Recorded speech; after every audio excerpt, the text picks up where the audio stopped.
The Mary Kay Way, o estilo de liderança de uma das maiores empreendedoras norte-americanas. Capítulo 20. Tenha a iniciativa de solucionar problemas. Não existe empresa sem problemas, e não importa o setor onde você trabalhe, a maioria dos problemas sempre tem a ver com as pessoas. Simplesmente sobreviver com esses problemas ou tolerá-los não basta. Você, como líder, deve tomar passos para solucioná-los. Tal processo de resolução de problemas apresenta um padrão comum. 1. Reconhecimento do problema. 2. Análise do problema. 3. Definição das soluções alternativas. 4.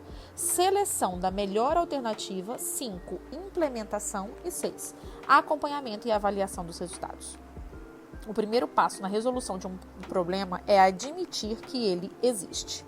É um fato da vida que alguns problemas relativos à pessoa são mais reais que outros. Primeiro, você deve descontar os reclamões crônicos. Por menor que seja o problema, eles farão com que ele se pareça enorme. Você logo aprenderá a identificar tais indivíduos na sua organização. Não os ignore, porque às vezes eles podem ter uma reclamação legítima. É claro que você deve conhecer a sua empresa e os seus colaboradores o suficiente para saber separar o real do imaginário e das invenções. As pessoas produtivas geralmente estão tão absortas em seus trabalhos que não têm tempo de reclamar. E elas também não deixam que problemas triviais interfiram no trabalho. Uma boa regra prática é ouvir todas as reclamações, mas prestar mais atenção no que dizem as pessoas mais produtivas. Para as líderes da força de vendas independente, recomendamos que as diretoras de vendas concentrem 45% do tempo nas pessoas que acabaram de entrar, 45% do tempo nas pessoas de maior desempenho e os 10% restantes naqueles que não tiveram sucesso ainda. São esses 10% que representam a maioria dos problemas e exigem mais tempo da diretora de vendas independente. Essa porcentagem é aplicável a quase todas as empresas e os bons líderes sabem que usam o seu tempo de maneira mais produtiva quando atendem tanto aos iniciantes quanto àqueles com recordes de produtividade. Determine se o problema é válido. Obviamente, é preciso examinar cada problema para determinar sua validade. Portanto, enfatizo mais uma vez a importância de saber ouvir. Descubra se os fatos são reais ou se o problema é simplesmente algo inventado ou exagerado.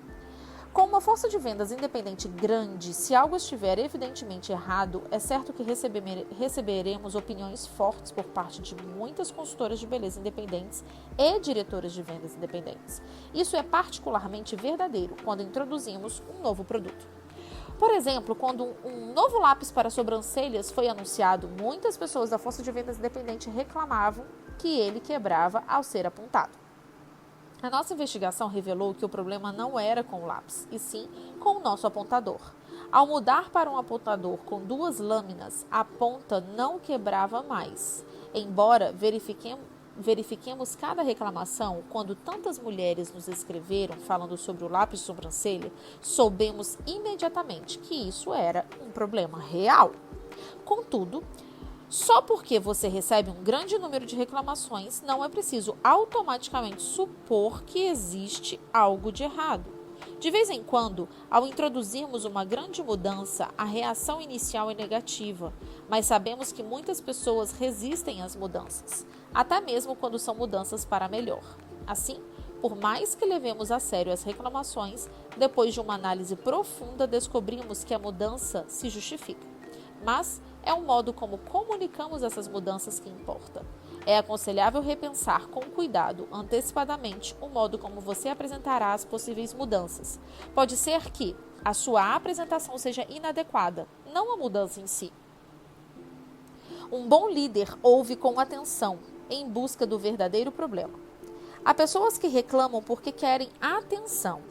Elas precisam de uma desculpa para que você ouça o que elas têm a dizer. Então, elas aparecem com um problema imaginário. Ouça-as com atenção e você conseguirá ler nas entrelinhas e descobrir o que de fato está incomodando. Isso pode estar relacionado àquela placa invisível que mencionamos no capítulo 3. Geralmente, tais conversas começam assim: Mary Kay, preciso falar com você sobre um problema bem sério. Então, marcamos uma hora e quando a pessoa entra, ela geralmente já começa se desculpando. Bom, na verdade, Mary Kay, estou com vergonha de tomar o seu tempo, mas é que, bem, por favor, me fale o que está te deixando tão chateada, eu digo. A essa altura, eu só me recosto no sofá e fico ouvindo, concordando com a cabeça. Muitas vezes, sem eu ter ouvido absolutamente nada, a pessoa termina a conversa assim. Mary Kay, não sei como te agradecer por dedicar o seu precioso tempo para me ajudar com isso. Ao fim da conversa, fica evidente para mim que essa pessoa não tinha um problema de verdade. Mas ela não sabia disso. Para ela, era real. Tudo o que ela precisava era de atenção. Assim que conseguiu atenção, ela ficou menos triste e foi embora sentindo-se bem consigo mesma. Se eu não a tivesse ouvido com atenção, ela continuaria a acreditar que tinha um problema. E, acreditem, isso pode se transformar num problema real. Um líder precisa reconhecer quando os problemas domésticos causam problemas no trabalho. Há pessoas que falam e falam sem parar sobre um problema relativamente pequeno, sendo que ele, na verdade, não é o problema. A reação dessa pessoa não tem absolutamente nada a ver com o trabalho. Isso acontece com bastante frequência. A nossa experiência diz que a principal causa quando uma queda significativa ocorre na produtividade é geralmente um problema que não tem relação com o trabalho. Muitas vezes são crises pessoais relativas a casamento, filhos, pais idosos, problemas financeiros na família e de saúde, por exemplo. Também percebo que a maioria das mulheres fica mais envolvida emocionalmente com os relacionamentos interpessoais e que não são tão propensas a simplesmente deixar os problemas pessoais em casa. Mesmo assim, não devemos criticar as mulheres por essa característica, pois ela é que faz com que sejam líderes sensíveis e atenciosas.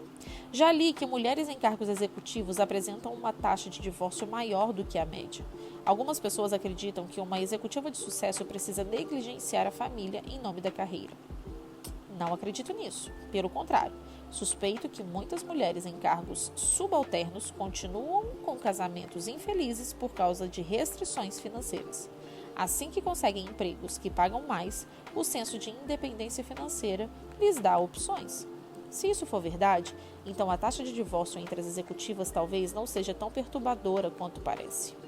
É claro que alguns problemas conjugais estão diretamente ligados ao sistema de 2 pesos e 2 medidas que existe há gerações quando o assunto é a carreira da mulher.